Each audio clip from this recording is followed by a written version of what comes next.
وہ دیگر نوجوانوں میں نمایاں نظر آنے کے لیے جدید ترین فیشن کے لوازمات استعمال کرتے ہیں جو کہ دوسرے نہیں کرتے۔ ان کی شخصیت کی مقناطیسی کشش کا انعکاس ہوتا ہے۔ وہ اس قسم کے لوگ ہوتے ہیں کہ جو کہ کم از کم ایک ہفتہ پہلے اپنے روزمرہ کا شیڈول ترتیب دیتے ہیں۔ وہ اپنی غیر معمولی عادتوں میں تبدیلی لانا اور انہیں ناپسندیدگی کی نگاہ سے دیکھنا بہت کم پسند کرتے ہیں۔ ان کے نزدیک ہر وہ چیز غیر معمولی ہے جسے وہ قبول نہ کریں۔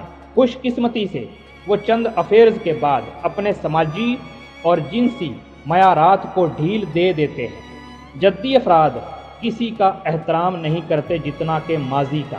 وہ ماضی کو شان و شوکت سے بھرپور اور حال و مستقبل کی نسبت زیادہ چمکتا دمکتا محسوس کرتے ہیں۔ وہ خاندانی اقتدار کو تحسین کی نگاہوں سے دیکھتے ہیں اور اپنے والدین کی نسبت اپنے شجرہ نسب کو زیادہ بہتر طور پر جانتے ہیں۔ وہ اپنے بچوں، بھائیوں اور بہنوں کو پرانے زمانے کے آداب اور اخلاقیات ذہن نشین کرانے کی کوشش کرتے ہیں۔ وہ ہر جگہ اپنا ہاتھ اوپر رکھنا چاہتے ہیں اور اپنے حق کی آواز بلند کرنے میں پیش ہوتے ہیں، جس پر ان کا کامل یقین بھی ہوتا ہے۔ وہ بچپن میں لوگوں کو سڑک پار کرانے میں مدد کرتے ہیں، بیمار اور بوڑھے جانوروں کی دیکھ بھال کرتے ہیں اور پڑھنے سے کبھی نہیں تھکتے، اور اس طرح وہ لاشعوری طور پر اپنے ماضی کا تصور کرتے ہیں جب بجلی کا وجود تک نہ تھا۔ ان کے نزدیک زندگی کا راز یہ ہے کہ رسوم کا دامن ہاتھ سے نہ جائے اور بندہ اسی طرح بڑھاپے تک پہنچ جائے۔ کئی طرح اپنے متضاد برج سرطان سے مشابہت رکھتے ہیں جو کہ ان کی طرح مادہ پرست تصوراتی اور رسوم کا پابند ہوتا ہے۔ وہ گارنٹی شدہ مستقل تعلقات قائم کرنا پسند کرتے ہیں۔ وہ نیکی اور بدی کی تفریق کے سخت قائل ہوتے ہیں۔ یہی وجہ ہے کہ ان کا ہر تعلق ان کے اخلاقی آدرشوں اور آراء سے جلد یا بدیر تکلیف محسوس کرتا ہے۔ جدی افراد ایک مسحور کن معمہ ہوتے ہیں۔ وہ اس بارے میں قابل اعتماد ہوتے ہیں کہ وقت ان کے ساتھ ہے اور ایسا سوچنے میں حق بجانب بھی ہوتے ہیں۔ وہ اپنے مقاصد تک پہنچنے کے لیے اپنی قوت برداشت کا امتحان لیتے ہیں۔ وہ جانتے ہیں کہ وہ بہت مضبوط اور قابل ہوتے ہیں۔ یہ اپنی منزل کا شعور رکھتے ہیں اور اپنی منزل کو پانے کے لیے دن رات محنت کرتے ہیں۔ یہ تعلقات قائم کرنے میں شرمیلے پن کا رجحان رکھتے ہیں۔ انہیں اپنی گرفت میں لینے کا طریقہ یہ ہے کہ انتہائی محبت اور شفقت کا اظہار کیا جائے، پھر بھی وہ مکمل طور پر اسیر نہیں ہوتے۔ ان کی مثال سیپ میں بند موتی کی سی ہوتی ہے جسے کوئی ماہر ہی دریافت کر سکتا ہے۔ جدی افراد کے عدم تحفظ پر مبنی اعتماد کی عجیب و غریب قسم ان کی زندگی میں بہت سے ڈراموں کو جنم دیتی ہے۔ وہ بحرانوں، نقصان اور عروج و زوال سے خوب آشنا ہوتے ہیں۔ وہ انتہائی انتخاب پسند ہوتے ہیں، لیکن دوسروں کے ساتھ تعلقات استوار کرنے کے ضمن میں وہ حقیقت پسندی سے کام نہیں لیتے۔ وہ اکثر غلط افراد کا انتخاب کر ڈالتے ہیں۔ بعض اوقات وہ معیار کی بجائے مقدار کو ترجیح دینے کا رجحان رکھتے ہیں۔ کوئی بھی نیا واقعہ انہیں راستہ تبدیل کرنے پر مجبور کر دیتا ہے۔ بچوں کی تعلیم و تربیت کے ضمن میں وہ خود کوئی فیصلہ کرنے سے ہچکچاتے ہیں۔ پہاڑی بکرا مضبوطی سے قدم جماتا ہے لیکن محتاط بھی ہوتا ہے۔ جدی افراد بخوبی جانتے ہیں کہ بلا سوچے سمجھے اٹھایا جانے والا ایک قدم انہیں بہت نیچے لا کر پھینک سکتا ہے۔